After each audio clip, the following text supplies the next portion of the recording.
So Maria and Jeff Kalban are going to give us a presentation today about how the state could create affordable housing if they actually wanted to. Now, we have done a short study at Livable about the bills that have passed in the last 4 years, and now we're adding this year's bills. 67 bills over the last 4 years, only 2 of them were state affordable housing bills that put any money into housing. So out of 67 bills, most of them are bills that police the cities, force the cities to do things, force the cities to give power to developers. There's a lot of attacking of the cities. There's virtually no money being put in by the state to affordable housing. And that's a trend around the nation that states are walking away from funding affordable housing, but California is one of the big walkaways. And it all started in the early, it goes along with the Scott Wiener era, let's put it that way. So the Kalbans are looking at, okay, what can we do? We're in a state where the legislature will not spend a penny on affordable housing unless we push them. Is there something that we can do, a bill or an idea that will appeal to people who have really closed their minds to the way that we used to do affordable housing? Maria and Jeff Kalban, I introduced them a little minute ago, but I'll say it again. Jeff is an amazing architect in the San Fernando Valley. He's also an urban planning expert because he's been on a city planning committee in his neighborhood for a long time. They can explain the neighborhood councils if they want to. Maria has also been deeply involved, and she runs her own factory. So they're like really cool, amazing people who are self-starters and know how to take an idea from the beginning to the end. And they're going to talk to us today about an idea for affordable housing. Welcome, Maria and Jeff. Thank you, Jill. That was just quite an introduction. Thank you. So we're going to start, because this is the question we're all asking. Where do we go from here? We know that by January, there will be another onslaught of new bills aimed at single-family zoning. And we will need to analyze them and fight or support them. But right now, we need to push our ideas forward on what to do right now. So one idea we have is certainly, go ahead, Jeff, is the voter initiative that Mayor Bill Brand of Redondo Beach is introduced, and our own John Heath. And this will return land use to local control and out of the hands of the state. It will take a lot of us to make this effort a success. It will require signature gathering and donations. And we have added their website, communitiesforchoice.org. And we know Bill has appeared in your own forum before, but that is certainly one idea moving forward. United Neighbors believes that engagement with our state legislature is a vital next step. We need to develop relationships with our own elected officials. We want to talk to them about ideas and not just always complain about bills. They have major pressure placed on them from our Democratic leadership and from special interests, and we need them to hear from us. The question we need to ask them are our legislators looking for solutions? Or are they locked into the ideology that trickle-down economics works in housing? That more housing leads to more affordable housing is what we need to ask them about. This school of thought, which has come to dominate academia, legislative houses all over the country, and media. But we have to ask our legislators, how many times do we have to repeat an idea that doesn't work? Vancouver upzoned single-family neighborhoods and found housing prices did not come down. Minneapolis is seeing worrying signs of gentrification, and its own city planning commissioner said about eliminating single-family zoning, adaptation of this policy without safeguards will cause great long-term harm to low-income families and communities of color. New York City's Soho district upzoned its community and found it is now wider and richer than it was before. And our own transit-oriented community ordinance that built higher density near transit to help low-income families reports that what they conclude is that there is a net zero gain in affordable housing. Einstein said, insanity is doing something over and over and expecting different results. Can we change the narrative? Does more housing lead to more affordability? How do we untangle money interests from community interests? How do we protect our neighborhoods from investor speculation? And how do we protect our environment? As a ray of hope, we're beginning to see academic papers that question the validity of this trickle-down thinking. As you can see, Jeff, if you can go back, this paper, which was introduced by Rodriguez-Posey, has found that targeted policies that will involve increased regulation and other forms of public intervention are needed to reduce economic segregation, exactly the opposite of the deregulation approach. They also said that affordable crisis within urban areas is real, but it is due less to overregulation of housing markets than to the underlying wage and income inequalities. Low-income, unskilled workers are not finding jobs in big cities that pay them enough to live and work in these urban centers. More market rate housing does not trickle down to them. This new study explains the fallacy of believing that this worker can be helped by deregulating land use and no state funding. We also want to discuss with our elected officials the reality of how do we protect individual homeowners. Buying more market rate housing, building more market rate housing simply plays to the institutional buyers like Blackstone and Deutsche Bank.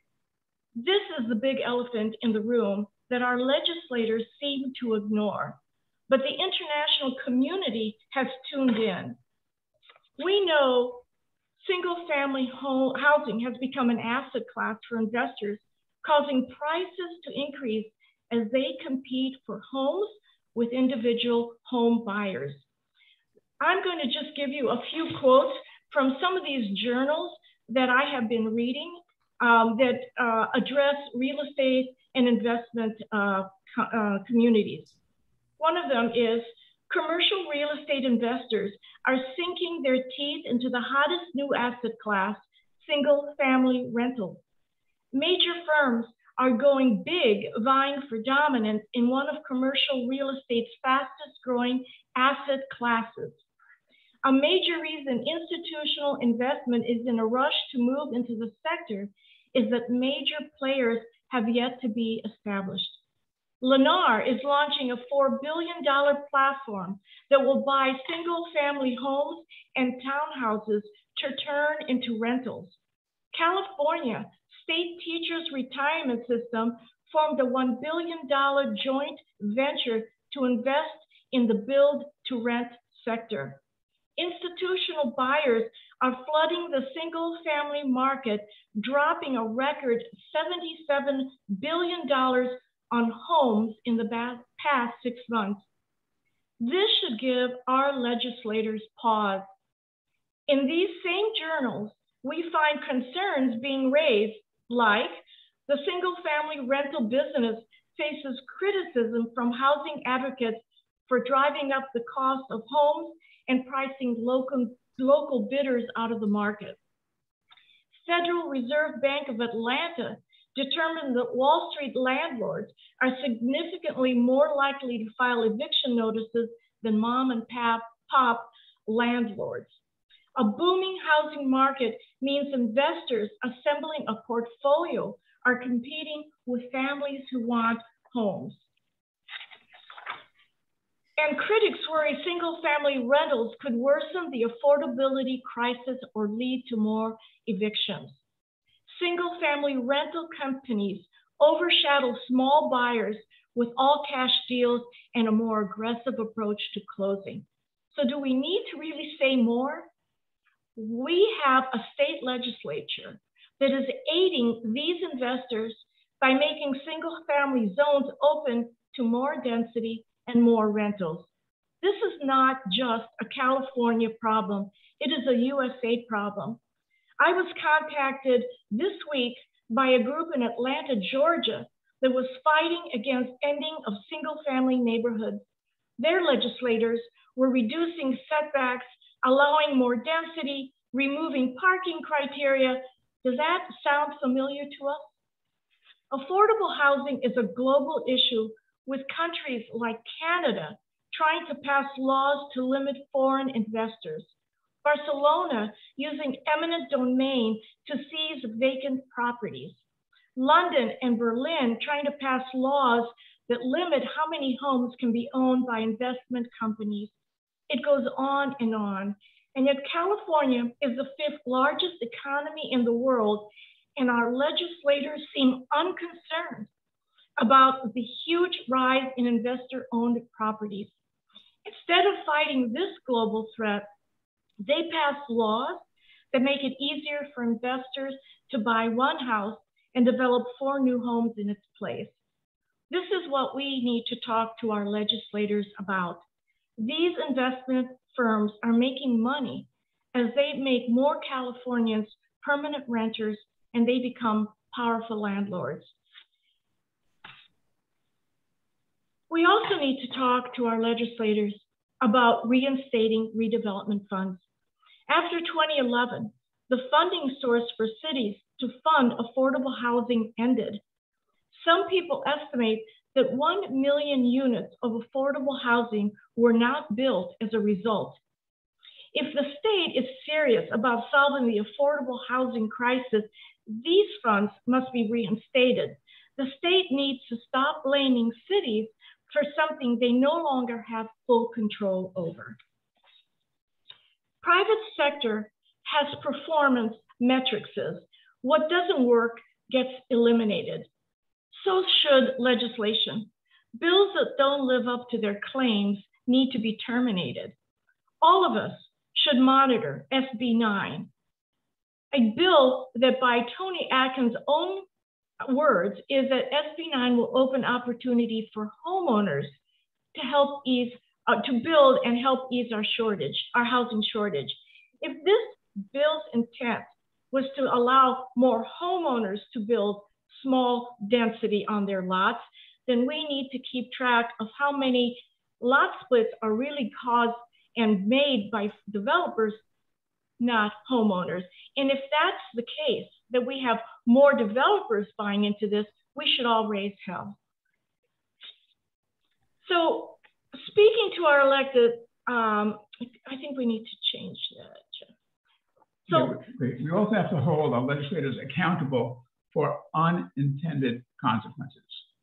They're the adults, they made these rules, they have to admit if it works or doesn't work and take responsibility for the consequences of these bills. So if the state does away with off-street parking, then the state has to fund community parking, whether it's parking lots or parking structures. If they took away the parking, our streets cannot handle it, they have to fund the consequences and to create community parking. And if we have community parking, then the state has to fund free local transit to get people home. If they're going to cause something to happen, they have to pay for the results. They have to take responsibility. Okay? We need to talk to our local elected and our state representatives about local outreach. That we have to show where we can add affordable housing in our communities. Okay? We have to talk about community controls to our local electeds as well. Some communities are talking about putting deed restrictions on SB 9 and SB 10, where a certain percentage of them would have to be rent controlled.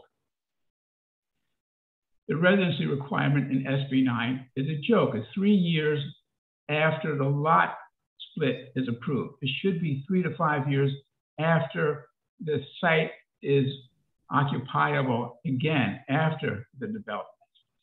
And then communities should look at enforcing their existing underlying zoning. And we also need to talk to our electeds, both local and state electeds, about where to build affordable housing. Is it commercial corridors?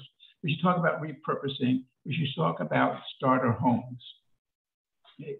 To that end, the United Neighbors Vision Committee put together this booklet of an affordable housing study for community-based zoning. This study is on our website. It's number 2 on the list. You can click on it. It's 80 pages, but it's easy to read. It's mostly pictures. But what you need to do in every community, you need to put together your own vision committee. What we did in Sherman Oaks, the Sherman Oaks Vision Committee, put together our own study based on the United Neighbors study that is now 90 pages, but it looks at existing conditions. So we can talk to our local electeds and our state assembly member and senator about ways to solve the problem in our community. This lets them go and say to their leadership that, look, our community is doing their work to try to find ways to solve the affordable housing issue. So in every community, you're going to find commercial boulevards, commercial sites that are basically vacant these days. And here's a diagram of an existing site, it's 9.5 acres, backs up against single family. If this is developed, this is what you need to show your locals. Find an example in your community. And if your community does not have commercial, don't be afraid to go to the neighboring community that's still within the overall territory that your electeds control. So we could then show that how you can, up against single family, put smaller single family lots. So this becomes starter homes because they meet the current local zoning criteria, yet they're smaller lots, smaller houses, so they're going to be more affordable than these. And every community Maria and I have spoken to, in the over 50 town halls we've done, have been asking us, how do we get our children back into our communities? Well, we need to find ways to get starter homes in there. But this is a site big enough. Again, all over our state, you have these, where you can put single family homes up against single family homes, but then you can do ground floor retail and put some meaningful landscaping, and then a true community benefit of a plaza or a mini park. Okay, so also in almost every community, you're going to find public properties that can be developed. Here's a parking lot in Los Angeles that is used by, it's a metro parking lot, but it's not used by the Orange Line commuters. It's used by the local dealerships to store cars.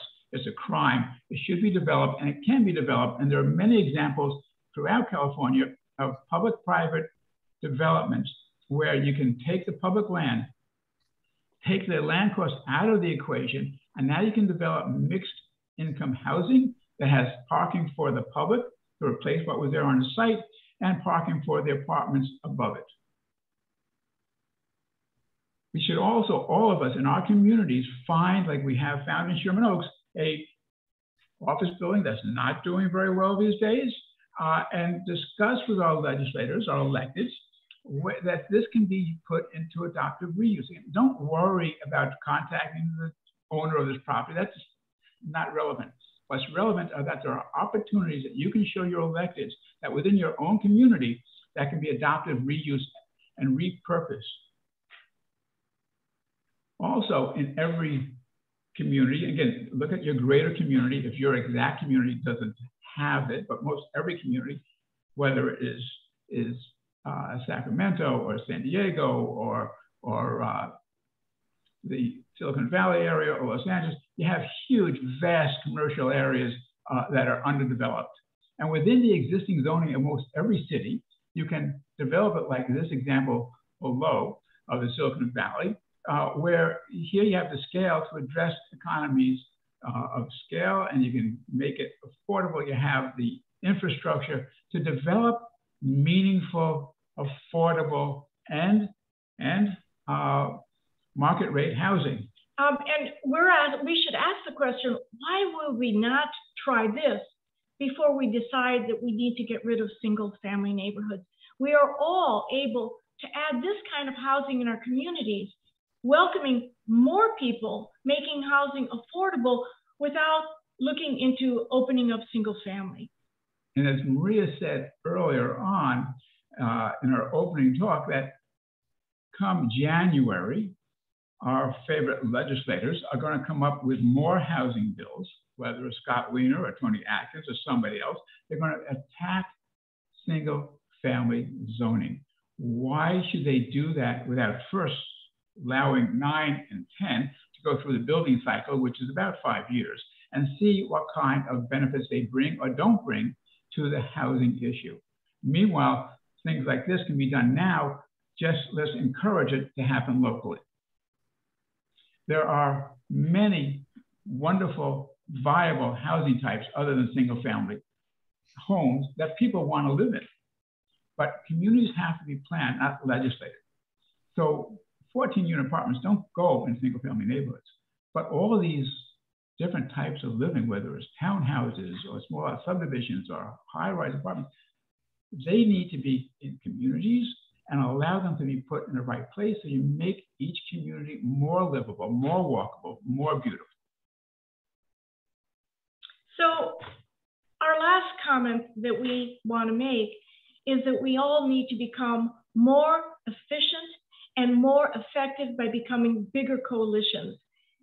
In Berlin, as I showed you an example earlier, they're trying to pass a law that will limit investment firms from buying up more apartments.